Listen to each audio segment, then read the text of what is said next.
18 তারিখে বাংলাদেশের ফুটবলে নতুন করে ইতিহাস লিখতে যাচ্ছে, কারণ 18 তারিখে ভারত বাংলাদেশ ফুটবল ম্যাচ, যেখানে শোনা গিয়েছে যে 4 মিনিটের ভিতরে 18,000 টিকিট শেষ হয়ে গিয়েছে। এটা অবশ্য অনেকের কাছে অবাস্তব এবং অনেকের কাছে এটা চরম মাপের দুর্নীতি বলে মনে হয়েছে, কারণ 4 মিনিটে 18,000 টিকিট শেষ হওয়ার মোটেও কথা ছিল না। যাই হোক, দর্শকদের টইটুম্বুর যে আসতে যাচ্ছে 18 তারিখ, এটা কিন্তু বোঝাই যাচ্ছে জাতীয় স্টেডিয়াম। তো তার থেকে বড় কথা হচ্ছে হামজা চৌধুরী দুর্দান্ত ফর্ম, এবং দুঃখের বিষয় হচ্ছে ইনজুরিতেও কিন্তু তিনি পড়েছেন, এবং সেটা কতটুকু রিকভারি করে 18 তারিখের ম্যাচ ফিরতে পারে সেটাই কিন্তু দেখার বিষয়। নেপালের সাথে প্রথম গোলটা যদি আপনি দেখে থাকেন যে হামজা চৌধুরী গোলটা কিভাবে করছে, তাহলে আপনি অপলক দৃষ্টিতে গোলটা বারবার দেখতেই চাইবেন। যেভাবে করে বাইসাইকেল কিক দিয়ে গোলটা করলো সেটা এখনো চোখে ভাসতেছে, কি দুর্দান্ত গোল।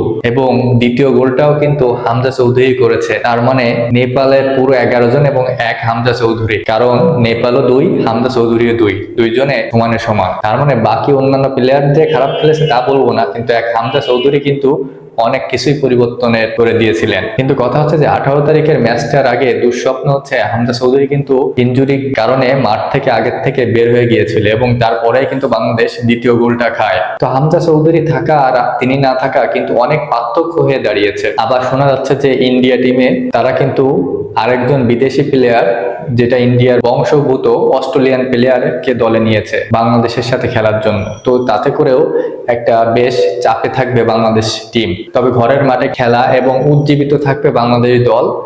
কিন্তু কথা হচ্ছে যে হামজা চৌধুরী এবং সমিত সোম, ফাহমিদুল, জামাল ভুঁইয়া, এই যে 4 জন প্লেয়ার, এই 4 জন প্লেয়ারের যে কেউ অনুপস্থিত থাকলে বাংলাদেশ টিমটা যেন অনেক দুর্বল হয়ে পড়ে। এই দুর্বলতা বিগত ম্যাচগুলোতেও কিন্তু দেখা গিয়েছে, কারণ বাংলাদেশ টিমে এখন যে প্লেয়ারের নাম সামনে আসে তাদের ভিতরে সব থেকে অন্যতম হামজা চৌধুরী।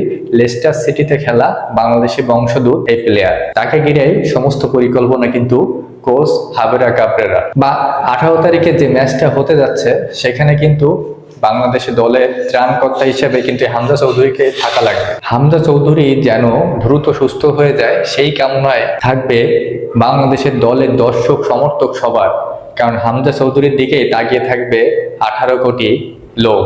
কারণ ওই দিন কিন্তু বাংলাদেশের দর্শক, আপনি জানেন যে বাংলাদেশের দর্শকরা কি পরিমাণ ক্রেজি ফ্যান, এবং তারা বাংলাদেশের দর্শকরা কি পরিমাণ বেড়েছে ফুটবলে, সেটা কিন্তু এই 4 মিনিটে 18,000 কভার হওয়াতেই কিন্তু বোঝা যায়। এবং এটা কতটা সত্য সেটা জানি না, কিন্তু দর্শকদের চাহিদা এবং দর্শকদের ক্রেজিনেস এত বেড়েছে যে যেটা আসলে ফুটবলের খেলার আগের দিন মাঠে স্টেডিয়ামে ঢোকার সময় বোঝা যায় যে কতটা দর্শকদের চাপ। এবং হামজা, সমিত সোম এবং ফাহমিদুল, এই প্লেয়ারদের দিকে তাকিয়ে থাকবে বাংলাদেশের দর্শকরা, এবং দুর্দান্ত একটা ম্যাচ আমাদেরকে দিবে, এবং দুর্দান্ত একটা ম্যাচ আমরা উপভোগ করব, সেটাই কামনা করছি। আপনি কি মনে করেন অবশ্যই জানাবেন, ভালো লাগলে পাশে থাকবেন।